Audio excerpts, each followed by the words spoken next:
Well talent and skill are like common salt right. അത് നമ്മൾ ഉപയോഗിക്കുന്നത് പോലെ ഇരിക്കും. അങ്ങനെ talent, hard work and perseverance കൊണ്ട് മാത്രം സക്സസ് എന്തെന്നറിഞ്ഞ ഒരു യങ് മ്യൂസിക് കമ്പോസറാണ് ഇന്ന് എന്നോടൊപ്പം ഉള്ളത്, Afsal Yusuf. Thank you Afsal sir for joining with me on my show. നമസ്കാരം സർ, ആദ്യം ഞാൻ ചോദിച്ചോട്ടെ, നോ ആർഗ്യുമെൻറ്റ്സ്, ഹാർഡ് വർക്കിലൂടെയാണ് താങ്കൾ ഇത്രയും സക്സസ്ഫുൾ ആയെന്ന് നമുക്ക് എല്ലാവർക്കും അറിയാം. എന്നാലും താങ്കളുടെ ഒരു അംബിഷൻ എപ്പോഴും കാണുമല്ലോ, എന്താണത്? ഇല്ല, എപ്പോഴും പാട്ടുകൾ ഇഷ്ടപ്പെടുന്ന നമ്മുടെ ശ്രോതാക്കൾക്ക് വേണ്ടിയിട്ട് നല്ല പാട്ടുകൾ ചെയ്യുക എന്നുള്ളത് തന്നെയാണ് ഏറ്റവും വലിയ അംബിഷൻ എന്ന് പറയുന്നത്. എപ്പോഴും എല്ലാവർക്കും ഒരേപോലെ ആസ്വദിക്കാൻ പറ്റുന്ന നല്ല പാട്ടുകൾ ഉണ്ടാക്കാൻ സാധിക്കട്ടെ എന്ന് ഞാൻ പടച്ചവനോട് പ്രാർത്ഥിക്കുകയും ചെയ്യുന്നു. കാരണം വെച്ചാൽ മറ്റൊന്നും കൊണ്ടല്ല, നമ്മുടെ ആസ്വാദകർ എപ്പോഴും നമ്മുടെ പാട്ടുകൾ ഇഷ്ടപ്പെടുമ്പോൾ മാത്രമേ തീർച്ചയായിട്ടും ഒരു മ്യൂസിക് ഡയറക്ടർ എന്നുള്ള രീതിയിൽ നമുക്കൊരു വിജയം ഉണ്ടാവുകയുള്ളൂ. അതുകൊണ്ടാണ് അങ്ങനെ പറഞ്ഞത്. ഇപ്പോഴത്തെ ഒരു ജനറേഷനിൽ ഒരുപാട് ടെക്നോളജി വരുന്നുണ്ട്, ഒരുപാട് ചാലഞ്ചസ് താങ്കൾക്ക് ഫേസ് ചെയ്യേണ്ടി വരുന്നുണ്ട്. സോ താങ്കളുടെ ലിമിറ്റേഷൻസിൽ ഇരുന്നുകൊണ്ട് എങ്ങനെയാണ് ഈ ചാലഞ്ചസ് ഒക്കെ ഫേസ് ചെയ്യുന്നത്, എങ്ങനെയാണ് അത് കൗണ്ടർ ചെയ്യുന്നത്? വിഷ്വലി ചാലഞ്ച്ഡ് ആയിട്ടുള്ള ആളുകൾക്ക് തീർച്ചയായിട്ടും പുതിയ ടെക്നോളജി എല്ലാം ആക്സസ് ചെയ്യാനുള്ള മെത്തേഡ്സ് ഉണ്ട്, സോഫ്റ്റ്വെയർസ് ഉണ്ട്. ഈവൻ ടച്ച് സ്ക്രീൻസ് ഉള്ള ഫോൺസ് പോലും വളരെ ഈസി ആയിട്ട് എല്ലാവർക്കും ഹാൻഡിൽ ചെയ്യാൻ പറ്റുന്നുണ്ട്. ഞാൻ പറഞ്ഞത് ഒരു ചെറിയൊരു എക്സാമ്പിൾ മാത്രം, അത് അങ്ങനെ പറഞ്ഞത്. അപ്പോൾ നമുക്ക് ഡെഫിനറ്റ്ലി ഇപ്പോൾ വിൻഡോസ് ആണെന്നുണ്ടെങ്കിലും ഇപ്പോൾ മാക് ഓയസ് ഒക്കെ ആണെന്നുണ്ടെങ്കിലും എന്ത് തന്നെയാണെന്നുണ്ടെങ്കിലും വിഷ്വലി ചാലഞ്ചഡ് ആയിട്ടുള്ള ആളുകൾക്കും അതെല്ലാം ആക്സസ് ചെയ്യാൻ പറ്റുന്നുണ്ട്. അപ്പോൾ അതുകൊണ്ട് ഇത്തരം ടെക്നോളജിയുടെ വളർച്ച എപ്പോഴും ഇത് ഒരു ഫിസിക്കലി ഹാൻഡിക്യാപ്ഡ് ആയിട്ടുള്ള ആളുകൾക്ക് എപ്പോഴും ഗുണം മാത്രമേ ചെയ്തിട്ടുള്ളൂ, നല്ലത് മാത്രമേ വരുത്തിയിട്ടുള്ളൂ. ഒരിക്കലും അതൊരു എന്താ പറയുക, അവർക്ക് കൂടുതലൊരു ചാലഞ്ചായിട്ട് അത് മാറുന്നില്ല. ശരിക്കും അവർക്ക് ഹെൽപ്ഫുൾ ആയിട്ടാണ് അത് ശരിക്കും പറഞ്ഞാൽ മാറുന്നത്. ഓക്കെ, സാറിൻ്റെ ഇപ്പോഴത്തെ ഏറ്റവും പ്രിയപ്പെട്ട ഒരു പാട്ടുകാരൻ, ബിക്കോസ് സാറ് പാട്ട് കേട്ടു മാത്രം, അതായത് ശബ്ദത്തിലൂടെ മാത്രം ഒരാളെ ഇഷ്ടപ്പെടുന്ന ഒരു വ്യക്തിയാണ്, റൈറ്റ്? അപ്പോൾ ഈ പ്ലേ ബാക്ക് സിംഗേഴ്സിൽ ഏറ്റവും ഇഷ്ടപ്പെട്ട ആളാരാണ്? വളരെ ഡിഫിക്കൽട്ട് ആയിട്ടുള്ള ക്വസ്റ്റ്യൻ ആണത്. കാരണം നമുക്കത് പറയുക കാരണം എല്ലാ സിംഗേഴ്സിനും അവരുടേതായിട്ടുള്ള പ്ലസ് പോയിൻറ്റ്സ് ഉണ്ട്. അതെല്ലാം തന്നെ എന്നെ ആകർഷിച്ചിട്ടുമുണ്ട്. തീർച്ചയായിട്ടും ഇവരെല്ലാവരും ഇന്ന് പോപ്പുലർ സിംഗേഴ്സായിട്ട് ഇരിക്കുന്നത് തന്നെ അവരുടെ ആ പ്രത്യേകതകൾ ഉള്ളത് കൊണ്ട് തന്നെയാണ്. അപ്പോൾ തീർച്ചയായിട്ടും ഒരാളുടെ പേര് നമുക്കങ്ങനെ പറയാൻ വളരെ ബുദ്ധിമുട്ടായിരിക്കും കേട്ടോ. ഓക്കെ, സാർ പാട്ട് കമ്പോസ് ചെയ്യുമ്പം അത് അറേഞ്ച് ചെയ്യുന്നത് എങ്ങനെയാണ്? ഒരു മൂവി കേൾക്കുമ്പോൾ അതിൻ്റെ full script scene by scene അത് ഡയറക്ടർ പറഞ്ഞു തരണം, അതിനുശേഷമാണോ പാട്ട്? എങ്ങനെയാണ് സാർ പാട്ട് കമ്പോസ് ചെയ്യുന്നത്? ഇപ്പോൾ ഇമ്മാനുവലിനൊക്കെ ഞാൻ മ്യൂസിക് ചെയ്യുന്ന സമയത്ത്, അല്ലെങ്കിൽ ഇതിപ്പോൾ ആതിരാമണൽ, ഗോഡ് ഫോർ സീൽ, ഇങ്ങനെയുള്ള പടങ്ങളെല്ലാം ചെയ്യുന്ന സമയത്ത് സ്ക്രിപ്റ്റ് എനിക്ക് വായിച്ച് കേൾക്കാനുള്ള അവസരം ലഭിച്ചിട്ടുണ്ട്. അതുകൂടാതെ തന്നെ ഡയറക്ടർ ഇതിൽ വർക്ക് ചെയ്തിട്ടുള്ള, അതായത് ഞാൻ വർക്ക് ചെയ്തിട്ടുള്ള എല്ലാ ഡയറക്ടേഴ്സും എനിക്ക് വളരെ വ്യക്തമായിട്ട് സോങ് സിറ്റുവേഷൻ, അതിൻ്റെ സോങ്സിൻ്റെ സിറ്റുവേഷൻസിനെ കുറിച്ച് വളരെ കറക്റ്റായിട്ട് പറഞ്ഞു തന്നിട്ടുണ്ട്. അങ്ങനെയാണ് എന്താ പറയുന്നത്, അത് ശരിക്കും മനസ്സിലത് ശരിക്കും വച്ചുകൊണ്ടാണ് ഞാൻ മ്യൂസിക് ചെയ്യാൻ ശ്രമിക്കാറുള്ളത്. എങ്ങനെയാണ് പാട്ടിലേക്ക് വന്നത്? അതായത് ചെറുപ്പത്തിൽ തന്നെ വന്നു, ഹാർമോണിയം എങ്ങനെയാണ് പഠിച്ചത്, കീബോർഡ് എങ്ങനെയാണ്? സാർ നന്നായിട്ട് ഓർഗൻ വായിക്കും, നന്നായിട്ട് കീബോർഡ് വായിക്കും, നന്നായിട്ട് പാട്ട് അറേഞ്ച് ചെയ്യും. അപ്പം അതെങ്ങനെയാണ് ചെയ്യുന്നത്? ചെറുപ്പകാലം മുതൽ ഇൻസ്ട്രുമെൻറ്റ്സ് പ്ലേ ചെയ്യാനായിട്ടുള്ള താല്പര്യം എനിക്കുണ്ടായിരുന്നു. പിന്നീട് അത് ഒരു കീബോർഡ് ആർട്ടിസ്റ്റായി മാറി, പിന്നീട് കീബോർഡ് പ്രോഗ്രാമറായി മാറി. അതിനുശേഷം മറ്റുള്ള മ്യൂസിക് ഡയറക്ടേഴ്സിന് വേണ്ടി ഞാൻ വർക്ക് ചെയ്യാൻ തുടങ്ങിയിരുന്നു. കീബോർഡൊക്കെ എനിക്ക് എന്ന് വെച്ചിട്ടുണ്ടെങ്കിൽ ശരിക്കും പറഞ്ഞിട്ടുണ്ടെങ്കിൽ അത് നമ്മൾ യൂസ് ചെയ്ത് കഴിഞ്ഞിട്ടുണ്ടെന്നുണ്ടെങ്കിൽ, അതിനോടൊരു ഇൻട്രസ്റ്റ് ഉണ്ടെന്നുണ്ടെങ്കിൽ തീർച്ചയായിട്ടും ആർക്ക് വേണമെങ്കിലും പ്ലേ ചെയ്യാൻ പറ്റും. ഞാൻ ബേസിക്കലി എൻ്റെ കരിയർ സ്റ്റാർട്ട് ചെയ്തിട്ടുള്ള ഒരു കീബോർഡ് പ്രോഗ്രാമറായിട്ടാണ്, അതിനുശേഷമാണ് മ്യൂസിക് ഡയറക്ടർ ആകുന്നത്. അപ്പോൾ അതൊരു ബുദ്ധിമുട്ടുള്ള കാര്യമാണെന്ന് എനിക്ക് തോന്നിയിട്ടില്ല. കുറച്ച് ഹാർഡ് വർക്ക് ചെയ്യാമെങ്കിൽ മറ്റുള്ള ആൾക്കാരെക്കാൾ, കാരണം നമുക്ക് പലപ്പോഴും മോണിറ്ററൊക്കെ വ്യൂ ചെയ്യാനുള്ള ബുദ്ധിമുട്ടുള്ളത് കൊണ്ട് അതിൻ്റേതായിട്ടുള്ള ചെറിയൊരു പ്രശ്നം ഉണ്ടാകുന്നത് മാത്രമേ ഉള്ളൂ. പക്ഷേ നമ്മൾ കുറച്ച് പ്രാക്ടീസ് ചെയ്ത് കഴിഞ്ഞാൽ ശരിയാവുന്ന കാര്യങ്ങളേ ഉള്ളൂ. ഓക്കെ, അപ്പോൾ സാറിൻ്റെ കുറച്ച് കോമ്പോസിഷൻസ് നമുക്കൊന്ന് കേട്ട് നോക്കാം. ഓക്കെ.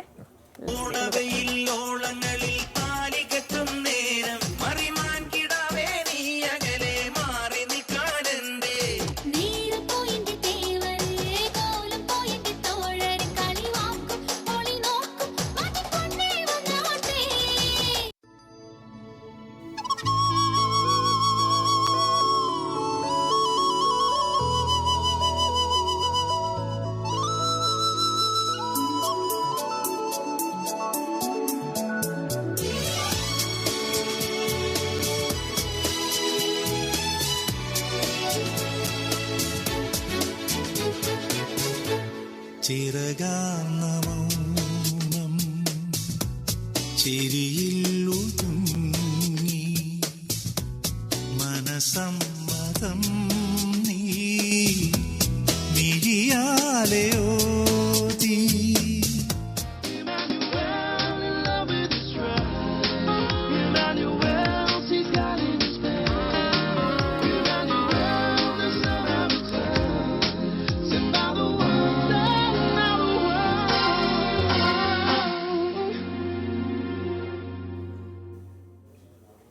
ഓക്കെ സാർ, ഈ ഏറ്റവും ഫേവറേറ്റ് ജോണർ ഏതാണ് പാട്ടിൽ? ഞാൻ മെലഡീസ് കൂടുതൽ ഇഷ്ടപ്പെടുന്ന ഒരാളാണ്, പക്ഷേ ഞാൻ എല്ലാ ജോണറിലുള്ള പാട്ടുകളും കേൾക്കാറുണ്ട്. എല്ലാ പാട്ടുകളും എനിക്കിഷ്ടമാണ്. എനിക്കൊരിക്കലും എന്താ പറയുക, ന്യൂ ജനറേഷൻ മ്യൂസിക് അല്ലെങ്കിൽ ഓൾഡ് ജനറേഷൻ അങ്ങനത്തെ ഒരു വ്യത്യാസങ്ങളൊന്നും തന്നെ ഇല്ല. പണ്ടത്തെ പാട്ടുകളും കേൾക്കാറുണ്ട്, ഇപ്പോഴത്തെ പാട്ടുകളും കേൾക്കാറുണ്ട്. എല്ലാ ജോണറിലുള്ള സോങ്സും മ്യൂസിക്കും ലിസൺ ചെയ്യാറുണ്ട്. ഓക്കെ, നമ്മളുടെ ചാനലുകളിൽ ഇപ്പം ഏറ്റവും പ്രോമിനൻ്റ് ആയിട്ട് നിൽക്കുന്ന റിയാലിറ്റി ഷോസും അതുപോലത്തെ കോമ്പറ്റീഷൻസുമാണ് കുട്ടികളുടെ ടാലൻറ്റ് പ്രൊമോട്ട് ചെയ്യാൻ വേണ്ടിയിട്ട്, അവരുടെ സ്കില്ല് കാണിക്കാൻ വേണ്ടിയിട്ട്. So as A music composer സാറിന് എന്ത് തോന്നുന്നു? ഇത് വളരെ നല്ലൊരു കാര്യമാണ്. അത് എത്തിക്കലാണോ ഇങ്ങനെ കുട്ടികളെ സ്റ്റേജിൽ നിർത്തി ഇത്രയും? തീർച്ചയായിട്ടും. അതെന്ന് വെച്ചിട്ടുണ്ടെങ്കിൽ റിയാലിറ്റി ഷോസ് തീർച്ചയായിട്ടും നല്ലൊരു കാര്യം തന്നെയായിട്ടാണ് എനിക്ക് തോന്നിയിട്ടുള്ളത്. കാരണം എൻ്റെയൊക്കെ ചെറുപ്പകാലത്തിൽ ഒരിക്കലും ഇത്ര അധികം ഓപ്പർച്യൂണിറ്റീസ് കുട്ടികൾക്ക് ഉണ്ടായിരുന്നില്ല. കാരണം വെച്ചിട്ടുണ്ടെങ്കിൽ നമുക്ക് ഉണ്ടാകുന്ന ഒരു കോണ്ടാക്ട്സോ അല്ലെങ്കിൽ നമ്മുടെ കണക്ഷൻസ് അല്ലെങ്കിൽ നമുക്ക് എവിടെയെങ്കിലും നമ്മളുടെ കഴിവ് പേഴ്സണലി ഒരാളുടെ മുമ്പിൽ പ്രകടിപ്പിക്കാനുള്ള അവസരം കിട്ടിയെങ്കിൽ മാത്രമേ സിനിമയിലേക്കുള്ള ഒരു എൻട്രി അന്ന് കിട്ടുമായിരുന്നുള്ളൂ. പക്ഷേ ഇന്നെന്ന് പറഞ്ഞിട്ടുണ്ടെങ്കിൽ നമ്മുടെ കഴിവുകൾ ഒരുപാട് ലക്ഷക്കണക്കിന് അല്ലെങ്കിൽ കോടിക്കണക്കിന് ആൾക്കാർക്ക് മുന്നിൽ പ്രകടിപ്പിക്കാനുള്ള ഒരു അവസരം നമുക്ക് കിട്ടുന്നുണ്ട്. എന്തായാലും പുതിയ കുട്ടികൾക്ക് തീർച്ചയായിട്ടും കിട്ടുന്നുണ്ട്. അവർക്ക് നന്നായിട്ട് പാടാനും അവരുടെ കഴിവ് പ്രകടിപ്പിക്കാനൊക്കെ ഉള്ളൊരു അവസരം തീർച്ചയായിട്ടും നല്ല നല്ല സിംഗേഴ്സ് റിയാലിറ്റി ഷോസിലൂടെ കടന്നു വന്നിട്ടുണ്ട്.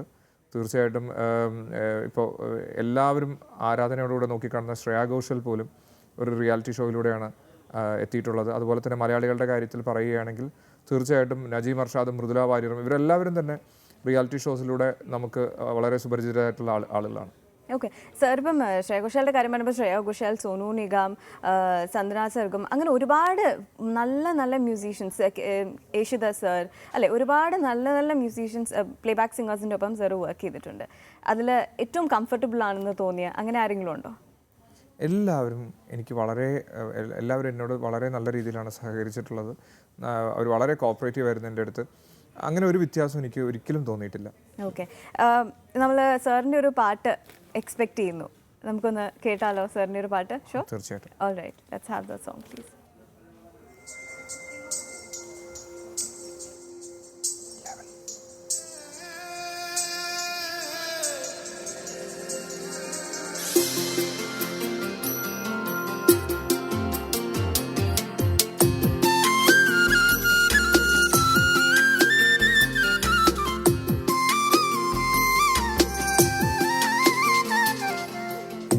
കാലം കൈമാറുമ്പോൾ തെമ്മാടിക്കാറ്റേ കണ്ണിൽ കന്നിപ്പൂവോ പൊന്നോ മുത്തോ വാരിത്തൂകി മിണ്ടാപ്പാടം കൊയ്യും നേരം പുള്ളിക്കുഞ്ഞാറ്റേ നിന്റെ തിങ്കൾ പൂവ് കൊണ്ടെൻ നെഞ്ചിൽ കോറിയില്ലേ നീ. മഴയുടെ മൺമണം പുലരിവയിൽ നിറം എന്നിൽ നിന്നിൽ ഒന്നായി ചേർന്നോ മായാജാലം പോൽ. പിന്നെ മോഹം നെഞ്ചിൽ മാറിപ്പോയി. ഇല്ലാത്താലം കൈമാറുമ്പോൾ തെമ്മാടിക്കാറ്റേ കണ്ണിൽ കന്നിപ്പൂ പൊന്നോ മുത്തോ വാരിത്തൂവി.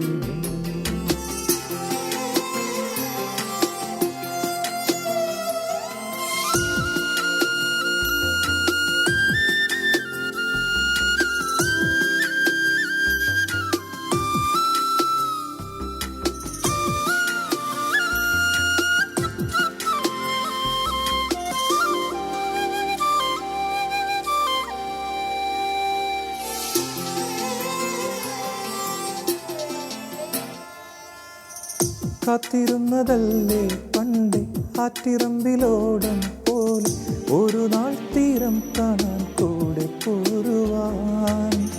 നീരൊഴിഞ്ഞ പാടം തേടി ഞാറ്റുവേല പോലെ പോരു വരളും മണ്ണിൻ ദാഹം തീർത്ത് ഒത്തുപോകുവാൻ ഒഴുകിടുമെല്ലാം അലിയുമിതെല്ലാം ഒഴിയാതെന്തേ പെയ്യാൻ വന്നു മേഘം പോലെ ഇല്ലാത്താലം കൈമാറുമ്പോൾ തെമ്മാടിക്കാറ്റേ കണ്ണിൽ കന്നിപ്പൂ പൊന്നോ മുത്തോ വാരിത്തൂവി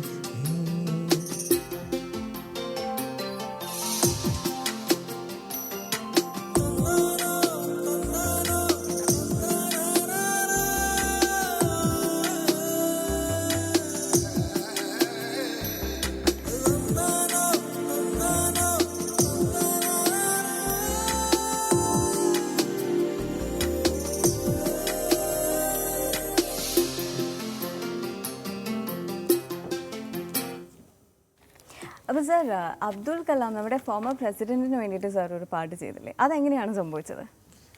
അത് ഗോകുലം മെഡിക്കൽ കോളേജിൻ്റെ ഇനോഗ്രേഷന് വേണ്ടിയിട്ട് അദ്ദേഹം വന്നിരുന്നു.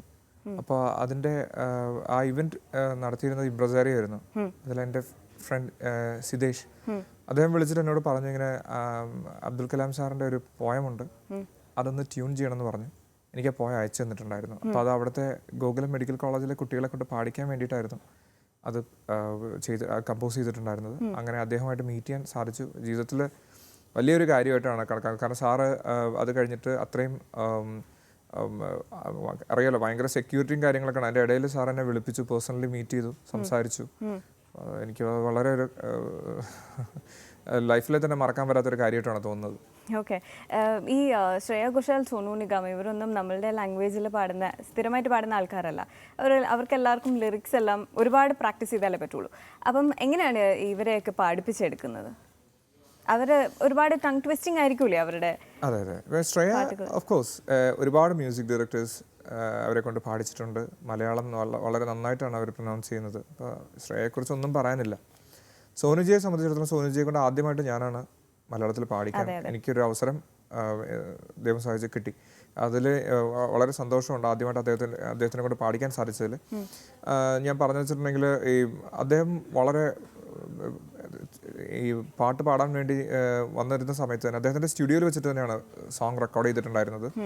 അപ്പോൾ അദ്ദേഹം പാട്ടിൻ്റെ സിറ്റുവേഷനെ കുറിച്ചും പാട്ടിൻ്റെ അതായത് പാട്ടിൻ്റെ ലിറിക്കിൻ്റെ മീനിങ്ങിനെ പറ്റിയിട്ടെല്ലാം ചോദിച്ചിരുന്നു. അതെല്ലാം പറഞ്ഞു കൊടുത്തിരുന്നു. പിന്നെ അദ്ദേഹം വളരെ നന്നായിട്ട് അത് പാടി. ഒരു നോർത്ത് ഇന്ത്യൻ ആയിരുന്നിട്ട് കൂടെ മാക്സിമം പ്രൊനൗൺസിയേഷൻ്റെ കാര്യത്തിൽ അദ്ദേഹത്തിൻ്റെ കഴിവിൻ്റെ പരമാവധി അദ്ദേഹം ശ്രദ്ധിച്ചിട്ടുണ്ട്. ഒരു നല്ലൊരു എക്സ്പീരിയൻസ് ആയിരുന്നു എന്തായാലും. യങ്സ്റ്റേഴ്സിന് ഇപ്പോൾ ഈ ഫീൽഡിൽ ഒരുപാട് ഓപ്പർച്യൂണിറ്റീസ് കിട്ടുന്നുണ്ടെന്ന് തോന്നുന്നുണ്ടോ? മ്യൂസിക് ഫീൽഡിൽ തീർച്ചയായിട്ടും യങ്സ്റ്റേഴ്സിന് ഒരുപാട് ഓപ്പർച്യൂണിറ്റീസ് കിട്ടുന്നുണ്ട്. എത്രത്തോളം ഡിഫിക്കൽട്ടാണ്? ഐ മീൻ, നമ്മൾ ഒരു ജോബ് ഓപ്പർച്യൂണിറ്റി എന്നുള്ള രീതിയിൽ നോക്കുകയാണെങ്കിൽ, ഇപ്പോൾ നമ്മൾ സാധാരണ പുറത്ത് ആരോടെങ്കിലും ഞാൻ പാട്ടുകാരനാണ് അല്ലെങ്കിൽ ഞാൻ മ്യൂസിക് കമ്പോസറാണ് എന്ന് പറയുമ്പോഴത്തേക്കും അതിലൊരു എന്താണ് ഒരു വർക്ക് എന്നുള്ള രീതിയിൽ കാണാൻ ആൾക്കാർ താല്പര്യപ്പെടാറില്ല. അപ്പോൾ അങ്ങനെ നോക്കുമ്പം ഇത് എത്രത്തോളം ഡിഫിക്കൽട്ടാണ് ഈ ഫീൽഡിൽ? പുതിയ കുട്ടികളെ സംബന്ധിച്ചിടത്തോളം അവസരങ്ങൾ അവർക്ക് ലഭിക്കുന്നുണ്ട്. പക്ഷേ നമുക്ക് ഒരു ചാൻസ് കിട്ടുന്ന സമയത്ത് അത് എത്രത്തോളം ആ അവസരം യൂട്ടിലൈസ് ചെയ്യാൻ കഴിവുള്ള കുട്ടികൾ അല്ലെങ്കിൽ നല്ല ടാലൻ്റഡ് ആയിട്ടുള്ള ആളുകൾ തീർച്ചയായിട്ടും വീണ്ടും ഫ്യൂച്ചറിൽ അവർക്ക് സർവൈവ് ചെയ്ത് പോകാൻ പറ്റും. കാരണം വെച്ചിട്ടുണ്ടെങ്കിൽ നമുക്ക് ഇപ്പോൾ എല്ലാവർക്കും ഒരുപാട് അവസരങ്ങൾ കിട്ടിക്കൊള്ളണമെന്നില്ല. കിട്ടുന്ന അവസരങ്ങൾ നല്ല രീതിയിൽ ഉപയോഗിക്കുകയും അവരുടെ കഴിവ് നന്നായി ഉപയോഗിക്കുകയും ചെയ്തു കഴിഞ്ഞിട്ടുണ്ടെന്നുണ്ടെങ്കിൽ തീർച്ചയായിട്ടും അങ്ങനെയുള്ള കുട്ടികൾക്ക് അവസരങ്ങളുണ്ട്. ഇപ്പോഴും ഒരുപാട് കുട്ടികൾ നന്നായിട്ട് പാടിക്കൊണ്ടിരിക്കുന്ന ഒരുപാട് യങ്സ്റ്റേഴ്സ് ആയിട്ടുള്ള സിംഗേഴ്സ് നമുക്കുണ്ട് ശരിക്കും പറഞ്ഞാൽ. ഓക്കെ, അപ്പം ഈ ചില കുട്ടികളുണ്ടല്ലോ, ഇപ്പോൾ പാട്ട് പാടിയിട്ട് യൂട്യൂബിൽ അപ്ലോഡ് ചെയ്യുക, ഫേസ്ബുക്കിൽ അപ്ലോഡ് ചെയ്യുക, എന്നിട്ട് അവർ പാട്ടുകാരാണ് എന്നുള്ളൊരു പേരെടുക്കാൻ അങ്ങനെ ഒരു ഷോർട്ട് കട്ടിലൂടെ പോകുന്നത് according to you, what's your take on that? ഫേസ്ബുക്കിലൂടെയും യൂട്യൂബിലൂടെയും പാട്ടുകൾ അപ്ലോഡ് ചെയ്യുന്നത് നല്ല കാര്യം തന്നെയാണ്. പക്ഷേ ക്വാളിറ്റി ഉള്ള മ്യൂസിക് ആണെങ്കിൽ ആളുകൾ അത് കണ്ടാൽ തീർച്ചയായിട്ടും അവർക്ക് അവസരങ്ങളുണ്ടാവും. ഓക്കെ, പലപ്പോഴും ഈ കൂട്ടത്തിൽ തന്നെ ഒരുപാട് കഴിവുള്ള കുട്ടികളും കഴിവിൽ അല്പം കുറഞ്ഞ കുട്ടികളെല്ലാം ഇതേ പരിപാടി തന്നെ ചെയ്യാറുണ്ട്. പക്ഷേ ഞാൻ പറഞ്ഞത് ഇതിൻ്റെ ക്വാളിറ്റി എന്ന് പറയുന്നത് എപ്പോഴും ലിസണേഴ്സ് അല്ലെങ്കിൽ വ്യൂവേഴ്സാണ് ഇത് വിലയിരുത്തുന്നത്. പ്രത്യേകിച്ച് ഇൻഡസ്ട്രിയിലുള്ള ആളുകളൊക്കെ ഇത് കണ്ടിട്ട് നല്ല രീതിയിൽ ഇംപ്രസ്ഡ് ആവുകയാണെങ്കിൽ അങ്ങനെയുള്ള കുട്ടികൾക്ക് തീർച്ചയായിട്ടും അവസരങ്ങൾ ലഭിക്കും. എൻ്റെ ഒരു സപ്ലിമെൻ്ററി ക്വസ്റ്റ്യൻ എന്ന് പറഞ്ഞു കഴിഞ്ഞാൽ, ഇതുപോലത്തെ ഒരുപാട് സോഫ്റ്റ്വെയർസ് താങ്കൾ പറഞ്ഞ പോലെ ഹെൽപ്പ് ചെയ്യുന്നുണ്ടെന്ന് പറഞ്ഞില്ലേ? അപ്പോൾ പിച്ച് കറക്ഷൻ പോലത്തെ യൂസ് ചെയ്യുന്ന സോഫ്റ്റ്വെയർസ് ഒക്കെ ഒരുപാട് വന്നിട്ടുണ്ട്. സോ ഇതൊക്കെ യൂസ് ചെയ്ത് വളരെ സിമ്പിളായിട്ടുള്ള സോഫ്റ്റ്വെയർസ് ഇപ്പോൾ വന്നതുകൊണ്ട് യൂസ് ചെയ്ത് അവരുടേതായ ഒരു ഐഡന്റിറ്റി, അപ്പം നിങ്ങളെ പോലെയുള്ള മ്യൂസിക് കമ്പോസേഴ്സിന് നിങ്ങളുടെ ഐഡന്റിറ്റി നഷ്ടപ്പെടുന്നു എന്ന് തോന്നിയിട്ടില്ലേ? ഐഡൻറ്റിറ്റി നഷ്ടപ്പെടുന്നത് ശരിക്കും പറഞ്ഞിട്ടുണ്ടെങ്കിൽ ഇപ്പോൾ പണ്ടൊക്കെയാണെന്ന് വെച്ചിട്ടുണ്ടെങ്കിൽ ഭയങ്കരമായിട്ട് ശ്രുതിശുദ്ധമായി എന്താ പറയുന്നത് വളരെ കർണാട്ടിക് മ്യൂസിക്കും ഹിന്ദുസ്ഥാനി മ്യൂസിക്കും ഒക്കെ പഠിക്കുന്ന ആളുകൾക്ക് മാത്രമേ ഇൻഡസ്ട്രിയിലൊരു നല്ലൊരു ചാൻസസ് ഒക്കെ കിട്ടാറുള്ളൂ. പക്ഷേ അത് മാത്രമല്ല പാട്ടെന്ന് പറയുന്നത്.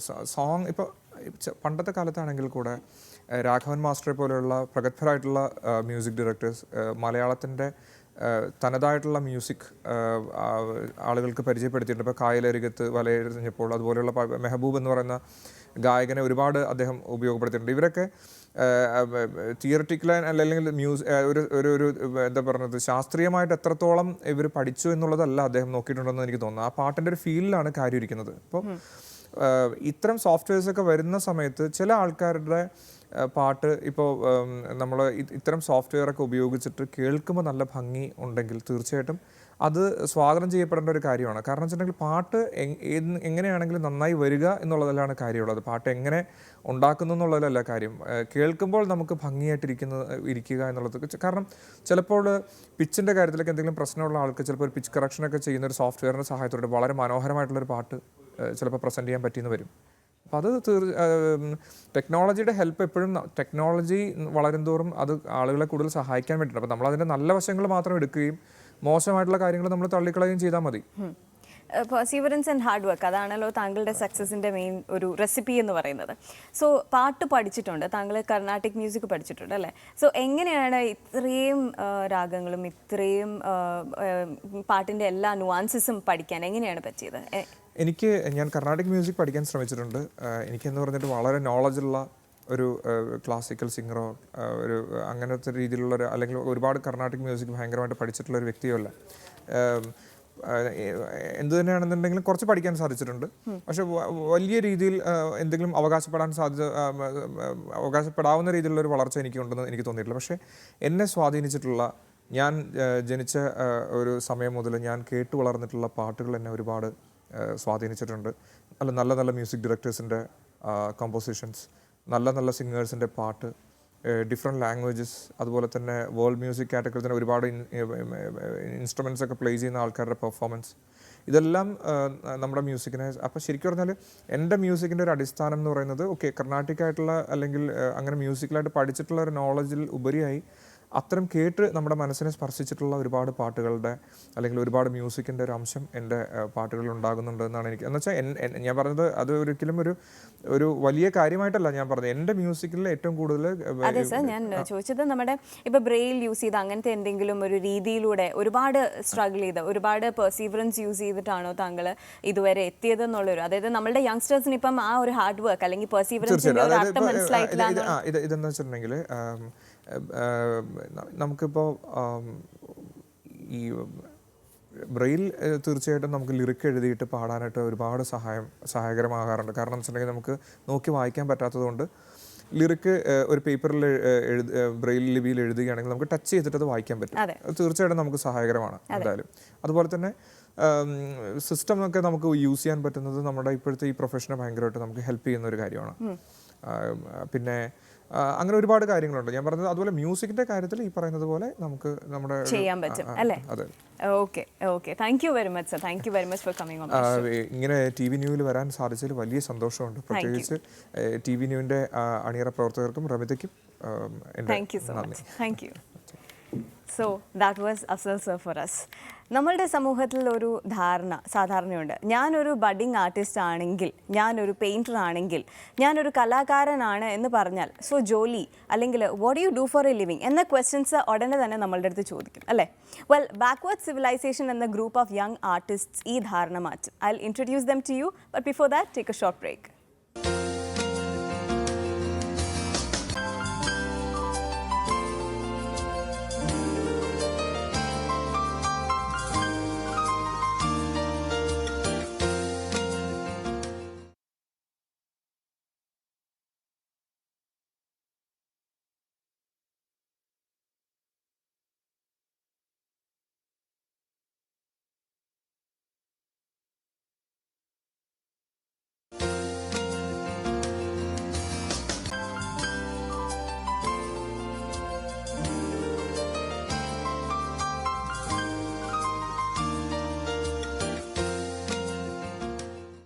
Welcome back to Youngistan. I'm Ramita with you.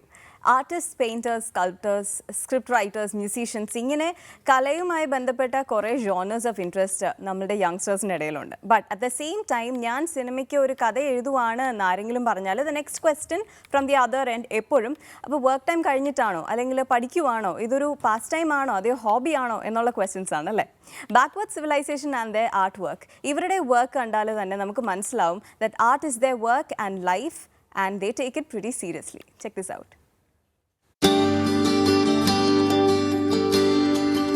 കലയിലെ പഴമയും പുതുമയും ഒരുമിക്കുന്ന പ്രദർശനമാണ് കലാകാരന്മാരുടെ NGO ആയ ബാക്ക്യാർഡ് സിവിലൈസേഷൻ ഒരുക്കിയിരിക്കുന്നത്. കലയെ മനസ്സിലാക്കുന്നതിലെ ഒരുമയും വൈവിധ്യവും ഒത്തുചേരുന്ന ഒരു വേദി കൂടിയാണ് ചിത്രപ്രദർശനം. പാരമ്പര്യ കലയിലെ ആശയങ്ങളെയും കണ്ടെത്തലുകളെയും അവതരിപ്പിക്കുന്നതിലും പ്രദർശനം ശ്രദ്ധ പതിപ്പിക്കുന്നു. അതേസമയം തന്നെ കലയുടെ എല്ലാ അതിർവരമ്പുകളും ലംഘിക്കുന്ന ചിത്രങ്ങളും കലാമനസ്സുകളെ പ്രദർശനത്തിലേക്ക് അടുപ്പിക്കുന്നു. ക്യൂറേറ്റർ ഇല്ലാതെയാണ് ബാക്ക്യാർഡ് സിവിലൈസേഷൻ തങ്ങളുടെ ആദ്യ ചിത്രപ്രദർശനം സംഘടിപ്പിച്ചിരിക്കുന്നത്. അതുകൊണ്ട് തന്നെ ഇതൊരു പരീക്ഷണവും പരിവേഷണവുമാണെന്ന് സംഘാടകർ പറയുന്നു. ചിത്രകലയിൽ വന്നിരിക്കുന്ന പരിഷ്കാരങ്ങളോടും സൗന്ദര്യവീക്ഷണത്തിലെ മാറ്റങ്ങളോടും ക്രിയാത്മകമായി പ്രതികരിക്കുന്ന ഒരു കൂട്ടം സമകാലീന മലയാളി ചിത്രകാരന്മാരുടെ കലാസൃഷ്ടികൾ ചേർത്തുവെച്ചാണ് ചിത്രപ്രദർശനം ഒരുക്കിയിരിക്കുന്നത്.